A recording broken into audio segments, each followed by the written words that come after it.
Vous êtes très nombreux à train de nous suivre à ces moments dans vos salons et partout où vous vous retrouvez avec des postes téléviseurs. Vous avez raison de faire confiance à Centrale Télévision. Messieurs et dames, bonjour et bienvenue à ce plateau spécial que reçoit pour vous le Conseil de sages du Kama. Je suis entouré de 3 personnes, ce sont mes invités. Avec eux, nous allons parler pendant 45 minutes. Ils vont vous convaincre concernant le Conseil de sages du Kama, en sigle CESAC, mais aussi ses activités ou encore le nouvel ordre mondial qui devient aujourd'hui leur créneau, parce qu'ils veulent faire adhérer l'Afrique à ce nouvel ordre mondial tout en ayant raison sur les autres dans une relation équilibrée entre les États, entre les peuples, entre les civilisations, les cultures et les traditions. Comme vous le savez fort bien, messieurs et dames, une sagesse du droit dit, dans certaines circonstances, le silence équivaut à un crime. Ces Africains qui regardent l'Afrique en train de mourir ne veulent pas rester silencieux. Ils ne veulent pas être les complices de la mort de l'Afrique. C'est pourquoi ils passent dans les médias pour dénoncer toutes les manœuvres, ce qu'on peut appeler aujourd'hui la malchance de l'Afrique, d'être maltraités, malmenés par les peuples étrangers. C'est pourquoi ils sont là. Donc, nous les recevons ensemble avec vous. Bonjour et bienvenue à nos invités. Je commence par celui qui est à ma droite. Vous pouvez vous présenter devant les téléspectateurs. Bonjour à tous, j'aimerais vous saluer. Bonjour, je salue aussi ceux qui nous suivent de partout dans le monde. Moi, je suis Boulopoué Kokonyamabu. Je suis un militant, je milite pour la liberté du mental du peuple et de la spiritualité de notre peuple, et je suis dans beaucoup d'organisations, mais ici je suis venu représenter les conseils de sages du Kama parce que je suis le vice-président. Voilà, c'est ce sens que je suis venu dans l'émission pour discuter avec le frère Bouanaka. Merci beaucoup pour cette présentation combien éloquente. Je vais à ma gauche pour recevoir aussi mes frères qui sont là. On commence par vous, bonjour. Bonjour, merci. Je dis aussi bonjour à tous ceux-là qui nous suivent à ce moment précis. Moi, je suis Katouma Osuya, je suis le conseiller juridique de la plateforme Conseil des sages du Kama, en sigle CESAC. Donc, nous sommes ici pour parler de l'Afrique. Donc, il faut bien ouvrir les yeux, aussi bien ouvrir les oreilles pour entendre ce qui doit se dire aussi aujourd'hui. Simplement pourquoi? Parce que ce qu'on va développer aussi, ce ne sont pas des choses qu'on peut vous dire partout. Alors, il faut bien nous suivre quand on lève les stylos pour noter aussi si possible. Ah, ça c'est très bien, hein, parce que ça fait partie de la culture générale. Nous qui avons déjà une idée sur le message des Kamites. Nous prenons notre troisième invité. Bonjour et bienvenue. Bonjour, bonjour à tous. Bonjour, je salue la famille à la maison. Moi, je suis Belépé Ekouete, membre de la Nouvelle Vision Panafricaine, membre du CESAC. Je suis chargé de la relation publique dans le CESAC, donc je vous salue. Très bien. À tout seigneur, tout honneur, il y a le vice-président du CESAC ici. Sur ce plateau, nous allons commencer avec lui. Est-ce que vous pouvez nous expliquer ce que c'est que le CESAC, Conseil des sages du Kama, pour que ceux qui nous suivent comprennent de quel angle ils doivent recevoir le message que vous nous apportez aujourd'hui. CESAC, qu'est-ce donc? Le CESAC, Conseil des sages du Kama, c'est une plateforme panafricaine kamite qui regroupe plusieurs organisations en son sein. Il est composé des organisations panafricaines qui sont à l'intérieur, une organisation mondiale à l'intérieur. Il y a aussi des individus, des sympathisants qui sont panafricains, qui sont kamites, qui sont aussi à l'intérieur. Et la majorité des organisations kamites ou panafricaines qui sont actives à Kinshasa, ici à Malébé, ce sont des organisations internationales, ce sont des extensions en RDC, ce sont des organisations internationales. Alors la majorité aussi des frères qui sont des militants, ils sont d'abord à l'intérieur de ces 5 en attendant le mot d'ordre du chef qui va accepter officiellement, parce qu'il y a une hiérarchie dans toute organisation pour adhérer. Donc tous ceux qui veulent adhérer, ils n'ont qu'à venir. Effectivement, on les attend les bras ouverts parce que c'est une plateforme. Et même si vous êtes une organisation panafricaine aussi, quand on parle de panafricaine, c'est vraiment panafricain qui milite vraiment, qui a du sérieux, qui a vraiment de l'éthique, tout ça, vous pouvez venir, on va vous accueillir parce que c'est une plateforme, tout le monde peut venir et puis on va avancer. Monsieur le vice-président, pourquoi une plateforme qui doit réunir les défenseurs des valeurs africaines? C'est quoi la portée? La portée, c'est d'abord l'unité. Vous voyez, on a constaté que les élites qui sont venus avant nous, généralement, quand ils militaient presque pour la même chose, tous nos leaders panafricains que nous connaissons. Mais le problème est que chacun ne voulait pas approcher la vérité des autres. Vous voyez? Alors, lorsqu'on s'est rendu compte que chacun milite de son côté, il y a différentes organisations panafricaines et CAMIF, mais pourquoi pas se réunir ensemble pour militer au moins ensemble? Voilà pourquoi il y a eu des organisations qui ont dit, bon, d'accord, on peut créer une plateforme. Chaque organisation peut garder son fonctionnement, sa philosophie, tout ça. On peut se réunir au moins autour de 4 objectifs principaux. Premièrement, c'est d'abord désaliéner la population. Cela veut dire que libérer notre peuple d'une chaîne mentale et d'une chaîne spirituelle. Premièrement. Deuxièmement, nous militons contre l'impérialisme. Troisièmement, nous luttons contre le néocolonialisme. Puis, quatrième, nous travaillons sur la création des États-Unis d'Afrique. Très bien. Les États-Unis fédéraux d'Afrique, c'est dans ce sens-là vraiment que toutes les organisations sont mises ensemble pour militer dans ce sens-là. Chaque organisation peut avoir ses activités, tout ça, mais la plateforme, c'est pour réunir, pour fusionner notre force. C'est un peu ça. Très bien. Merci beaucoup. Une réponse, je crois, bien convaincante, surtout pour vous qui nous suivez depuis la maison. Monsieur le conseiller juridique du CESAC, le vice-président vient de parler des États-Unis d'Afrique. Pensez-vous que c'est possible? Oui, c'est très possible. Pour nous, c'est un atout. Si seulement aujourd'hui, on a besoin que l'Afrique soit une puissance, que l'Afrique soit prospère, aussi que l'Afrique soit respectée partout dans le monde, on doit être unis. C'est ça, c'est comme ça que nous sommes partis de la communauté. Si seulement aujourd'hui, on doit redevenir ce qu'on était hier, on doit accepter vraiment d'être unis. C'est en étant unis qu'on peut faire quelque chose de très merveilleux pour notre continent. Parce que nous avons tout pour faire quelque chose, nous avons tout. Ce qui nous manque, c'est juste l'unité. Écoute, je vous retire un peu la parole pour vous donner une autre question qui va vous aider. En Afrique, nous avons aujourd'hui les gens qui se sont christianisés, les gens qui se sont islamisés, les gens ont emprunté des foi, des religions, des civilisations et des cultures de partout dans le monde. Et ils font confiance à cela parce qu'ils disent que c'est ces genres de civilisations qui les ont aidés à pouvoir être émergés. Certains États, certaines nations africaines. Pensez-vous que c'est possible que chaque nation abandonne son attachement à une civilisation pour redevenir africain de souche et accepter ce que vous appelez les États-Unis d'Afrique? Oui, effectivement, aujourd'hui, ça peut paraître un peu difficile, mais ce n'est pas impossible de redevenir ce qu'on était hier. Parce que depuis qu'on a accepté, on a embrassé à bras ouverts toutes ces religions, toutes ces cultures importées. Je dois vous dire que absolument rien ne marche en Afrique. Il suffit juste de constater tout ce qui se passe un peu partout en Afrique. Je prends particulièrement le cas de la RDC.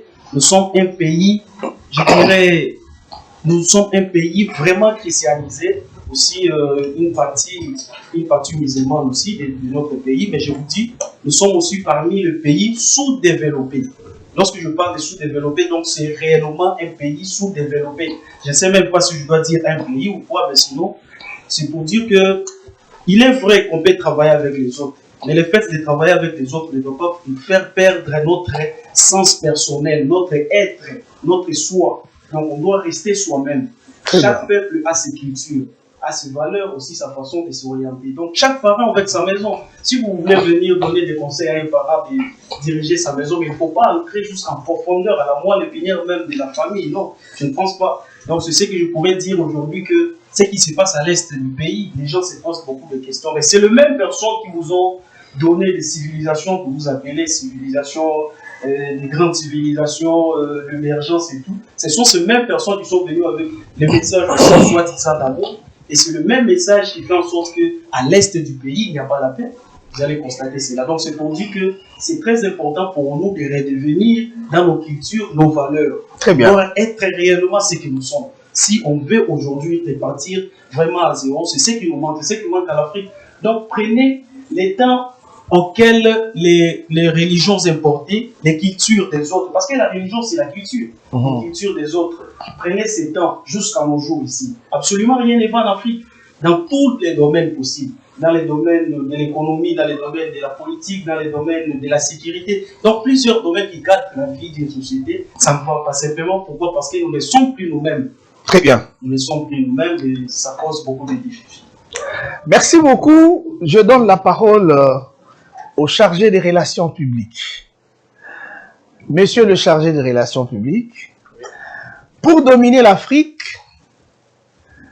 les dominateurs ont utilisé plusieurs canaux, pas de moindres.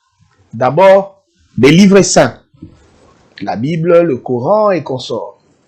Des religions, les églises, leurs évangiles, mais aussi des maîtres ou des messies, des gens qui sont morts pour le salut de toute la planète, pour obtenir les résultats par rapport à l'idée des États-Unis d'Afrique. Vous, c'est ça que comptez utiliser. Quels moyens, quelle méthode?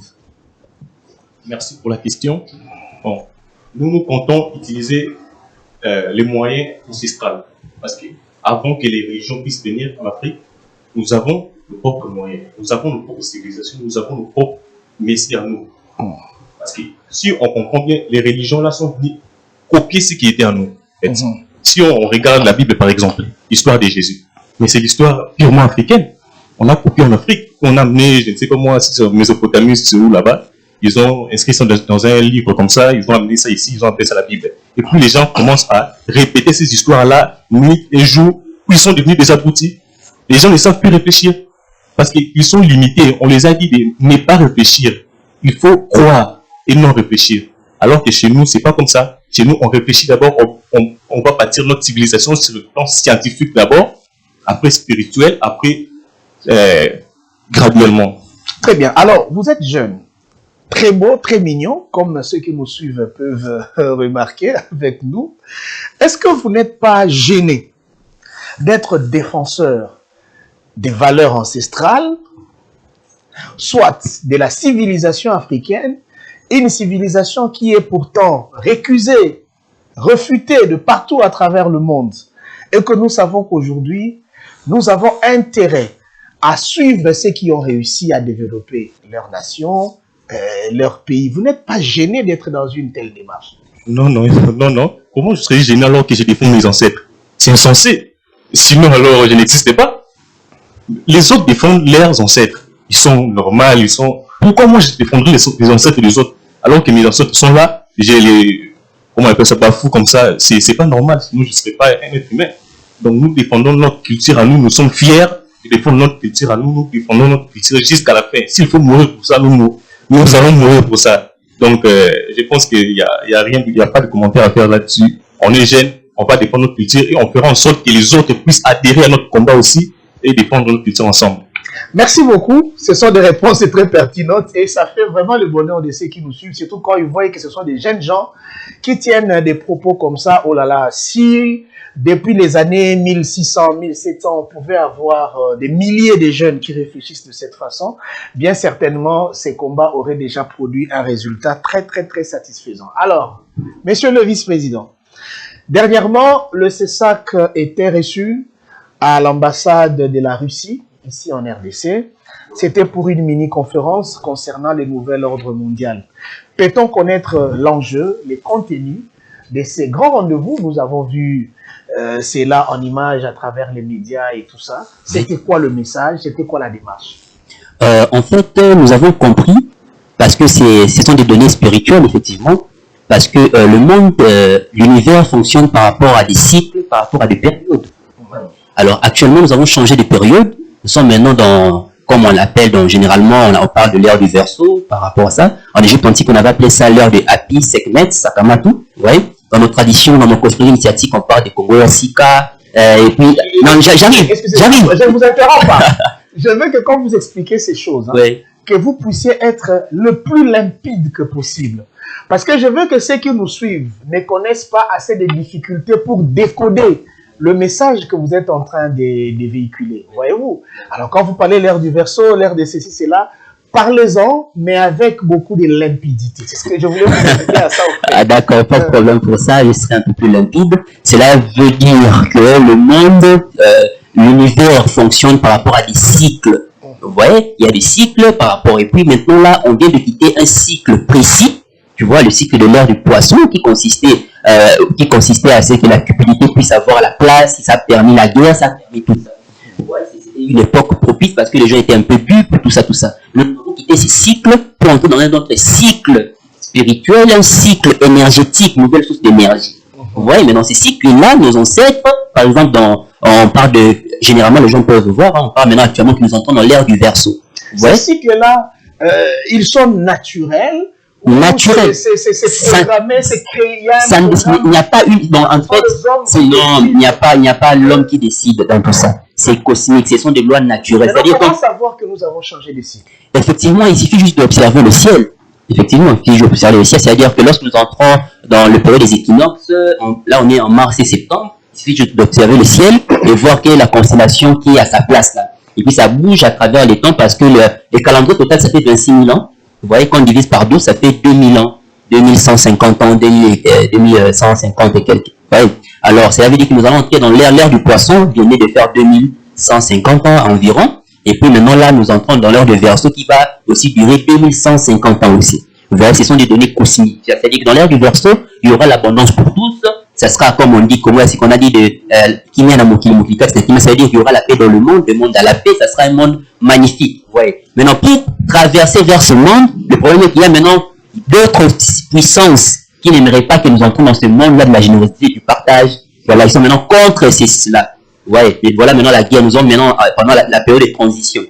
Vous voyez. Maintenant, du point de vue physique, ici, je ne sais pas, là j'étais dans les données spirituelles cosmiques. Mais du point de vue physique, nous avons observé que la population est devenue éveillée, cherche à connaître la vérité. Et puis du point de vue géopolitique, maintenant nous sentons vraiment qu'il y a un nouvel ordre mondial qui va être installé. Alors le nouvel ordre mondial c'est quoi? L'ordre mondial c'est tout simplement le monde, maintenant là nous sommes dans le monde physique comme ça, le monde a des logiques, tu vois, politique, économique, comment est-ce que ça fonctionne. Ouais. Nous étions dans un ordre mondial monopolaire, ça veut dire que tout était entre le maître des États-Unis, entre le maître du dollar. Vous voyez, les États-Unis ont escroqué le monde avec le dollar et pourtant, ils n'avaient même pas de réserve d'or suffisant pour faire leur propagande du dollar et consorts. Vous voyez, mais il y a d'autres peuples qui ont compris cela, qui ont dit que non, vraiment, on ne va pas suivre ces gens-là, ils sont malades. Nous devons plutôt entrer dans un monde multipolaire, c'est-à-dire qu'il y aura plusieurs puissances dans le monde. Vous voyez, c'est ça maintenant le nouvel ordre mondial, c'est ça, c'est-à-dire que nous entrons dans un ordre mondial multipolaire. Et dans ce monde-là, nous avons compris que la Russie prend le premier pas parce que là, il est en guerre avec l'Ukraine, tout simplement parce qu'il est en train de défendre ses frontières, il est en train de défendre sa souveraineté. Vous voyez, voilà. Alors, c'est grâce à ça maintenant, grâce à ce nouvel ordre mondial que la Russie en fait maintenant actuellement de prêcher. Voilà pourquoi nous, avec les données spirituelles que nous avons, on a compris qu'effectivement, dans le nouvel ordre mondial que nous entrons, ça sera un monde multipolaire. Nous aussi, nous comptons faire de l'Afrique, les États-Unis d'Afrique, une puissance dans ce monde multipolaire. C'est-à-dire que le CAM à l'Afrique doit être aussi un pôle parmi ces pôles multipolaires-là. Vous voyez. Alors, on a voulu rencontrer l'ambassade dans la conférence, plutôt de la conférence. Il était question vraiment d'entendre de nos propres oreilles, en fait, quelle est leur façon de voir, hein, leur conception du nouvel ordre. Parce que des fois, on voit ça à la télévision. Il fallait quand même approcher la personne. C'est ça la sagesse quand même kamitique, la sagesse africaine. Il faut approcher la personne pour voir, entendre de nos propres oreilles, en fait, qu'est-ce que tu dis, en fait? Tu ne vas pas te comporter comme l'Occident, tu vois, qui a pillé tout ça. D'ailleurs, vous êtes chrétien, d'ailleurs, vous êtes en pleine carême, tout ça. Donc, ça veut dire que vous n'allez pas vous comporter comme les autres. Est-ce que vous ne serez pas déshabillé Saint-Pierre pour habiller Saint-Paul dans le sens où, bon, on ne sait pas, la Russie, quand tu t'es temps là, avec cette philosophie multipolaire, parce qu'il y a maintenant beaucoup de pays qui entrent aussi dans cette démarche, comment il va se comporter? Alors, j'aimerais conclure, j'aimerais chuter. Ils nous ont donné aussi des explications, ils ont développé tout ce qu'ils ont pu développer. Maintenant, le problème aussi, il y a une chose qu'on doit aussi savoir, est que la définition d'être une puissance, l'Afrique aussi a notre paradigme d'être une puissance. On peut être une puissance. Oui, effectivement, c'est-à-dire qu'on peut être une puissance en respectant aussi l'écologie, par exemple. Tu vois, tu peux être une puissance que tu as les armements, tu exploites le minerai, tout ça, mais tu ne respectes pas l'écologie. D'après notre conception africaine, ça poserait un problème. Voilà pourquoi on avait voulu aussi savoir quand le monde multipolaire arrivera, parce que l'Europe va tomber. On va rester là, les États-Unis très une puissance, la Russie une puissance, la Chine une puissance, mais entre nous. Quand nous allons commencer à exploiter, est-ce que nous n'allons pas respecter l'écologie? Parce que même dans ce monde multipolaire, c'est-à-dire que notre continent, qui a presque beaucoup de richesses, c'est-à-dire que tout pôle, c'est-à-dire toute puissance qui va espérer être une puissance dans le nouvel monde mondial, passera forcément par nous. Vous voyez? Voilà pourquoi on a voulu un peu éclaircir un peu tout ça. C'était vraiment magnifique la conférence. Voilà un peu ce que je peux dire. Je reviens à vous. On va continuer avec ce sujet, mais je voudrais avoir un petit éclaircissement auprès du conseiller juridique. Mais en passant, moi je pense, que, en réalité, la République démocratique du Congo est une puissance. Parce que selon ma définition, pour être une puissance, il faut être à mesure de s'auto-prendre en charge. Alors, en RDC, il y a tout ce que la planète entière cherche. Et ça colle à notre pays le caractère d'une puissance. Mais les Occidentaux se font appeler des puissances apparemment seulement parce qu'ils ont des armements lourds capables de donner la mort à plusieurs personnes ou à mettre à genoux les autres nations. Si ce n'est que ça la réelle notion de la puissance, je pense que nous sommes en train de jouer au qui perd gagne.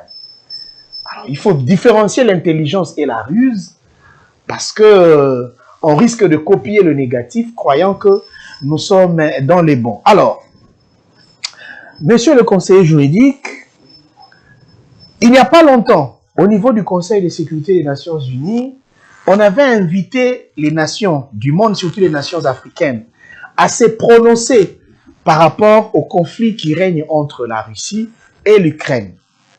Notre pays s'est prononcé en faveur de l'Ukraine. C'est à travers le président de la République, Félix-Antoine Tshisekedi Tshilombo. Pendant ce temps, vous, le CESAC, êtes en train de croire que ce que la Russie fait est une démarche louable qui vise à affirmer le caractère multipolaire du monde actuel, ce qui est nécessaire aussi par rapport à votre démarche. Vous ne voyez pas que vous dites une chose et son contraire en même temps, vous Congolais, lorsque les chefs de l'État louent l'Ukraine, mais vous approchez la Russie. Absolument. La chose s'était passée comme ça. Donc la RDC avait voté pour l'Ukraine en défaveur de la Russie. Absolument.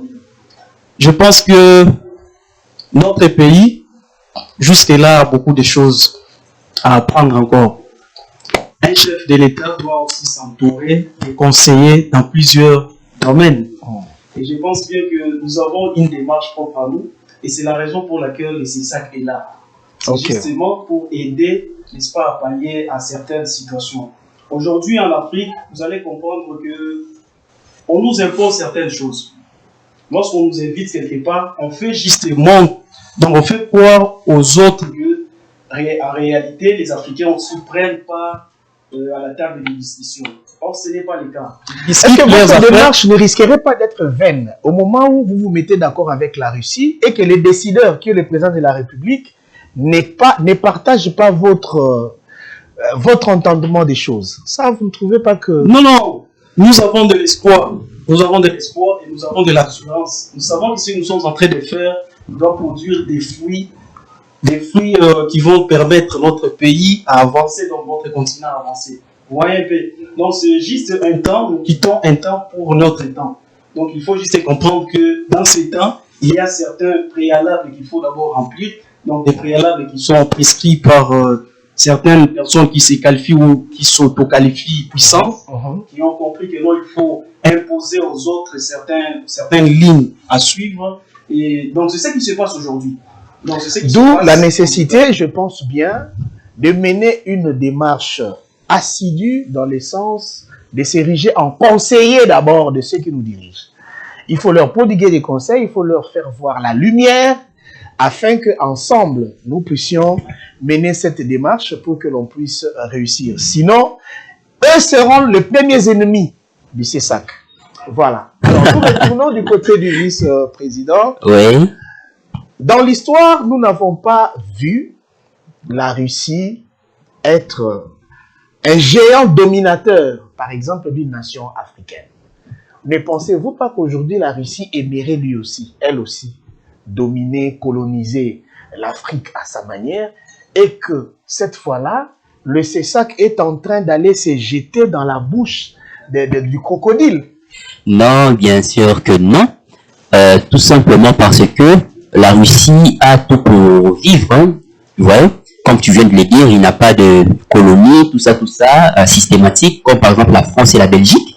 Mais la Russie est autosuffisante, c'est-à-dire qu'il vit par rapport à ses ressources, il est au calme, il est à l'aise, c'est vraiment une puissance, c'est ça d'ailleurs une puissance. C'est vrai pourquoi moi je dis même que la Russie, elle est la plus grande puissance actuellement, parce que quand je regarde la France, les États-Unis, c'est grâce au vol, c'est grâce à l'escroquerie. Mais même, il y avait même une citation où on a dit que voilà, si aujourd'hui la France, la majorité de la richesse, le portefeuille de la France, d'ailleurs, ça vit grâce au pillage de l'Afrique. Si on coupe le pillage de l'Afrique, d'ailleurs, la France va mourir. Ouais, un peu. Moi, je pense que, premièrement, d'abord, la Russie est autosuffisante à lui-même, et puis on ne se jette pas la gueule de lui. Nous sommes on peut dire partenaires, parce que on ne pense même pas que la Russie viendra sauver l'Afrique. Ouais, on n'est pas dans cette démarche-là, parce que quand vous dites que on a laissé jeter là-bas, on n'est même pas laissé jeter, c'est une conférence, on a voulu partager sur des questions qui nous mettaient en commun, tout simplement. Alors, et puis nous sommes aussi libres, hein, on est libres aussi, parce que... Pour les Congolais qui nous suivent, qui n'ont pas été à ces rendez-vous, faites-nous un peu l'économie du discours, hein, ou des réponses que le représentant de la Russie vous a donné, qui peuvent aujourd'hui rassurer aux Congolais que la Russie peut être un bon partenaire. D'après les réponses, d'abord, premièrement, la Russie a dit qu'il a toujours été du côté du Congo. Par exemple, lorsqu'il fallait voter contre les embargos, tout ça, la Russie a voté contre par rapport à la France et les États-Unis qui ont voté pour. Ça, c'est la première des choses. Ça, ce n'est pas un appart. Hein? Non, en fait, c'est une question d'éducation. Eux, ils prennent, parce que dans le monde multipolaire, la question était claire, que on doit respecter chaque plateforme civilisationnelle. Là, je répète ces mots. Plateforme civilisationnelle, que chaque plateforme civilisationnelle doit être respectée, nous devons respecter les traditions de chaque peuple. C'est comme ça que nous allons fonctionner. Et même si aussi l'Afrique se comporte comme, si on veut prendre la Russie comme, je ne sais pas, comme un seigneur pour être vassaux, même la Russie, même, il va vous voir comme si vous êtes bizarre. Donc, nous, on n'est même pas dans cette démarche-là. Vous voyez un peu, donc lui, il respecte les plateformes civilisationnelles, chaque peuple doit avoir ses traditions, tout ça, respecter, donc ça sera vraiment un monde vraiment de partage, de la complémentarité. Ça fait ça. Merci beaucoup. Mon frère, je vous donne la parole. À supposer que l'ambassadeur de la Russie, ou le peuple russe en général, serait en train de suivre cette émission. Il pose la question, il s'agit de qui? Du CESAC. Que font-ils? Ce sont des gens qui veulent faire l'éveil patriotique, spirituel, le civisme, etc. Mais dans leur démarche, ils réunissent Jésus-Christ, par exemple, Muhammad et consorts, et que c'est ces groupes-là qui proposent à ce que leur pays soit partenaire à la Russie. Vous ne voyez pas que vous êtes en train de vous faire chasser d'avance parce que la Russie est aussi, d'une certaine manière, chrétienne. Effectivement, la Russie est chrétienne, mais par rapport à nos accords que nous allons avoir dans le futur, la Russie nous a promis de ne pas toucher notre civilisation, nos ancêtres, ou de profaner nos ancêtres comme les Européens l'ont fait. Comme les Européens l'ont fait dans le passé. Ils ont profané nos ancêtres, ils ont profané notre culture. La Russie nous a promis de ne rien faire de la sorte. Et nous allons traiter d'égal à égal. Nous sommes des partenaires. Nous allons traiter d'égal à égal sans, je ne sais pas moi, magouille, où la Russie va venir nous imposer une religion, où nous allons, je ne sais pas moi, nous faire aboutir comme les Européens nous ont fait. Là, ce serait différent. Ce serait totalement différent. Nous allons traiter d'égal à égal comme des partenaires sur le plan économique, par exemple, sur le plan sécuritaire. Mais sur le plan culturel, nous restons nous-mêmes. Donc, c'est un peu ça. Mais vous ne trouvez pas que vous allez vous attirer plusieurs ennemis dans le monde? Pourquoi? Parce que la République démocratique du Congo est aujourd'hui considérée comme un grenier pourvoyeur pour ceux qui se sentent autoproclamés des puissances du monde. Alors, ces puissances ne voudront pas qu'une autre puissance qui peut être plus puissante ou également puissante qu'elle puisse elle aussi devenir un partenaire, un allié de taille de la République démocratique du Congo. Papa, vous serez responsable des morts que nous allons compter lorsque le conflit va éclater entre les Russes et les autres puissances en se disputant la RDC et l'Afrique, n'est-ce pas? En fait, le problème est quoi? Les Africains, on va signer un partenariat avec la Russie, effectivement. Mais nous sommes en train de signer le partenariat. Nous serons, je ne sais pas comment je peux dire, nous sommes en train de signer le partenariat pour, excusez-moi les termes, je viens de me fuir, voilà. Mais, la complémentarité. La complémentarité. Gagnant-gagnant. La complémentarité. Si les autres puissances ont, je ne sais pas moi, des mauvaises pensées, ou verront ça d'un mauvais chez nous, c'est œil. Chez nous, c'est ça. On s'en fout de ça, en fait. Pourquoi? Parce qu'ils ont pillé systématiquement la RDC, alors que nous, on n'était même pas d'accord de ça. Okay. Alors, si la Russie vient avec des partenariats gagnant-gagnant, on est d'accord, on signe avec la Russie. Si les autres ont un problème avec ça, non qu'à aller, je ne sais pas moi où, en Chine ou là-bas, on va les chasser aussi. Très bien. Monsieur le vice-président, est-ce que le monde ne va pas me reprocher plus tard d'avoir voulu d'une recolonisation volontaire? Cette fois-ci, le colonisé d'hier va chercher un futur colonisateur et à son propre gré. L'avantage est que nous avons la spiritualité, effectivement. C'est-à-dire quand nous allons là-bas, on n'est pas dépourvu de notre intérieur. Nous avons notre culture, nous avons notre spiritualité. C'est-à-dire quand je suis face à lui, je n'ai pas peur de lui. C'est un être humain comme moi. Voilà. C'est-à-dire que je le vois même de l'intérieur. C'est-à-dire qu'on n'aura pas peur de lui. Et puis, il n'est pas le seul partenaire. Il y aura plusieurs autres partenaires. C'est-à-dire tout être, même la France, on aussi décide de laisser tous ces magouilles-là. Il accepte le monde multipolaire, il se répand, et puis tout ça. Nous allons négocier. C'est-à-dire que c'est le monde de la générosité du partage. Tu vois, on est là, c'est-à-dire que c'est un monde de la paix dans le monde de demain. L'ère du verso, c'est le moment où nous allons vivre en harmonie avec toute la terre. Même les États-Unis n'ont qu'à changer les cœurs. Maintenant, vu eux, ils refusent de changer, de s'adapter au rythme du monde. Ouais, et voilà pourquoi ils vont être écrasés parce que, effectivement, vu que les pays qui ont des armes, c'est entre eux qui vont se disputer, ils vont se battre entre eux. Nous n'avons pas encore des armes, nous avons la spiritualité, nous avons notre tradition, notre culture, nous avons bientôt nous travaillons sur pour théoriser nos traditions, toutes nos compositions traditionnelles. Nous travaillons beaucoup plus dans ça, donc on n'a vraiment pas peur. Et puis on ne part pas laisser chez la Russie comme un sauveur, on n'est pas dans ça d'ailleurs. D'ailleurs même, bon, je ne sais pas trop, la Russie peut-être demain vous parlera des autres pays aussi avec qui partagent les mondes multipolaires. Question. Si aujourd'hui, nous nous mettons d'accord, Russie-Afrique ou Russie-RDC, pour être d'excellents partenaires, je doute fort que l'on pourra connaître une combinaison ou une simultanéité de fonctionnement avec tous les autres partenaires d'avant. L'entrée de la Russie pourrait certainement gêner les partenaires habituels. Alors, par quel procédé ces autres partenaires-là peuvent accepter de lâcher la RDC? Est-ce que vous calculez tout ça? Vous calculez dans quel inconnu vous voulez jeter la RDC et l'Afrique? En fait, c'est là maintenant, voilà pourquoi il faut avoir la volonté de puissance, le vouloir être puissance, parce que nous avons l'objectif à atteindre. Nous avons besoin de faire de l'Afrique les États-Unis d'Afrique, un État fédéral. Nous avons cette envie-là. Je viens de le dire ici que notre pays est extrêmement riche. Nous avons besoin d'échanger nos vies, la manière dont le Congolais vit, la manière dont les Africains à travers le continent. Ce n'est pas digne. Voilà. Hein? Mais déjà, on est déjà mort. Déjà, depuis qu'on a accepté de cette lutte, on est déjà mort. Mais le danger dans tout ça, c'est que vous, Kamit, oui, avec l'éducation Kamit, que ce soit scientifique, spirituelle ou politique, vous avez certainement de la hauteur. Oui. Mais vous êtes à un nombre très réduit. L'effectif est très réduit. Oui. Autour de vous, il y a des gens qui sont déjà acquis à la cause occidentale.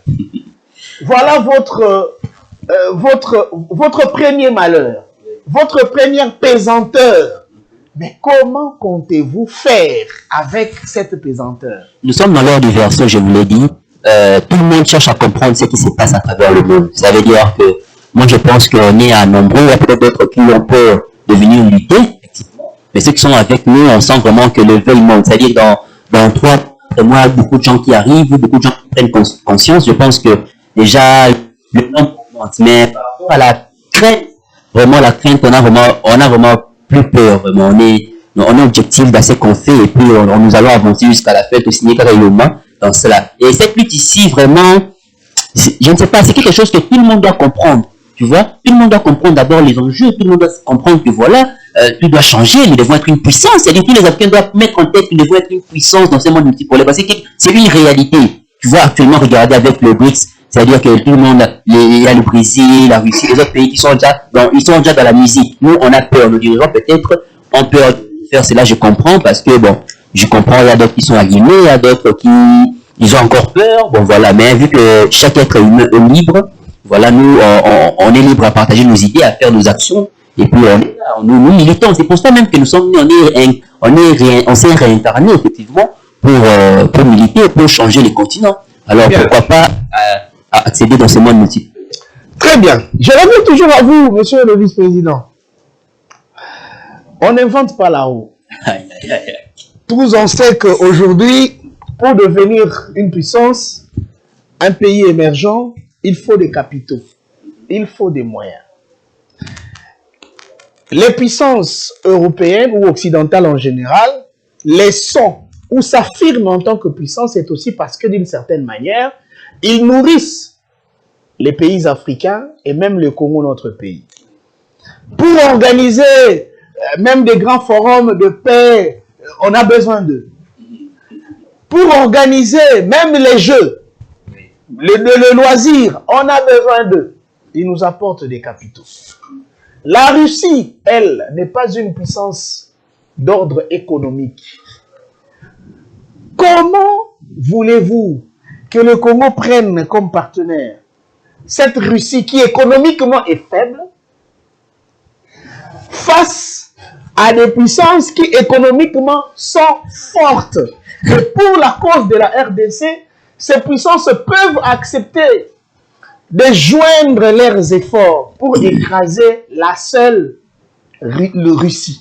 Est-ce que vous aviez réfléchi autour de cette question? Le problème est que maintenant, ça revient à comprendre la définition d'être une puissance. Parce que généralement, les puissances qu'on nous cite qui sont des puissances, c'est par rapport au paradigme européen. C'est-à-dire c'est l'Europe qui définit un pays développé, un pays émergent. C'est par rapport à eux. Moi, j'ai déjà dit récemment que la Russie, moi, je pense, c'est une puissance économique parce qu'il suffit à lui-même, il défend l'intérêt de son peuple, il s'autosuffit, c'est-à-dire qu'ils sont réellement une puissance. Ça veut dire que nous aussi, voilà pourquoi on a parlé, c'est qu'il faut que nous ayons la volonté de puissance, le vouloir être puissant. C'est-à-dire qu'on doit se lancer dans l'entrepreneuriat, faire par exemple, comme tu as dit, organiser des forums, on n'a pas seulement compter à l'extérieur de nous-mêmes, nous avons nos ressources, on peut voir comment le transformer, il faut voir comment vendre nos produits, vendre toute notre technologie, mais en gardant notre tradition. Voilà un peu. On ne doit pas toujours être dans la démarche de demander tout ça. Nous, on n'est pas vraiment dans cette démarche-là. C'est-à-dire que nous comptons peut-être à la Russie, peut-être, bon, pas nous, c'est-à-dire que la Russie, et comme l'avait même dit Mobutu, que ces pays-là sont que des pays équipés. Tu vois, par rapport à la technologie, par rapport à ça, voilà, on peut négocier, on peut... l'argent, où est-ce que vous trouvez l'argent? Mais l'argent, d'ailleurs, l'argent, c'est de l'escroquerie, d'ailleurs, voilà, c'est un peu de l'argent, c'est de l'escroquerie, parce que, par exemple, aux États-Unis, aujourd'hui, si est devenu une grande puissance, c'est parce que, quand je l'ai dit, ils ont menti, ils n'ont pas les réserves d'or qui peut couvrir leur dollar, tu vois, parce qu'avant, parce que là, maintenant, ça revient sur les termes techniques, ça revient maintenant à expliquer comment est-ce que l'argent a commencé, comment est-ce que les banques ont commencé. Vous allez voir que avant c'était l'or qui servait comme réserve, tout ça, c'est une longue histoire, et qu'actuellement, le dollar, comme l'or, comme réserve, comme état et j'en passe. Vous voyez. Alors, ça, je pense que les Occidentaux sont que des escrocs, ils n'ont plus aucun pouvoir. Bientôt là, il y a beaucoup de pays d'ailleurs qui postulent pour entrer dans le BRICS. Alors, pour la question de l'argent, on peut toujours créer l'argent. L'argent, on le crée toujours bon accord. Même entre nous, on peut créer l'argent, entre nous, on peut investir, se lancer dans l'entrepreneuriat. Je pense que la chose de l'argent, c'est juste une question de vouloir être puissant, tout simplement. De nous-mêmes, de l'intérieur. C'est pas attendre les autres. L'Afrique a la forme des revolvers dont la gâchette se situe au Congo, la RDC.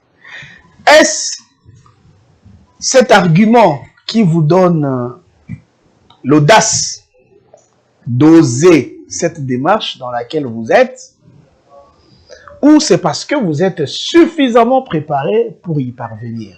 Je veux savoir, monsieur le conseiller juridique, est-ce que vous travaillez en synergie avec les autres peuples d'Afrique pour qu'ensemble, on puisse vivre le déclic? C'est vraiment une bonne question. Je pense que aujourd'hui, il faut juste observer ce qui se passe dans le monde. Aussi voir ce qui se passe en Afrique. Le peuple africain est maintenant conscient. Donc, ce qui nous envoie à faire ce qu'on fait aujourd'hui, ce n'est pas parce qu'on nous a sorti un slogan qui doit demeurer juste là théorique. On ne voit pas ça en pratique. Ça, il faut le dire. Donc, ce n'est pas ce qui nous envoie à faire ce qu'on fait. Si on fait ce que nous faisons aujourd'hui, c'est juste la volonté de dire non, ça suffit.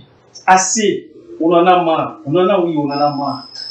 De toutes les tortures, de toute cette organisation criminelle contre nous. On en a marre de cette humiliation. L'Afrique a été longtemps marginalisée. Il est temps pour nous aujourd'hui de dire non.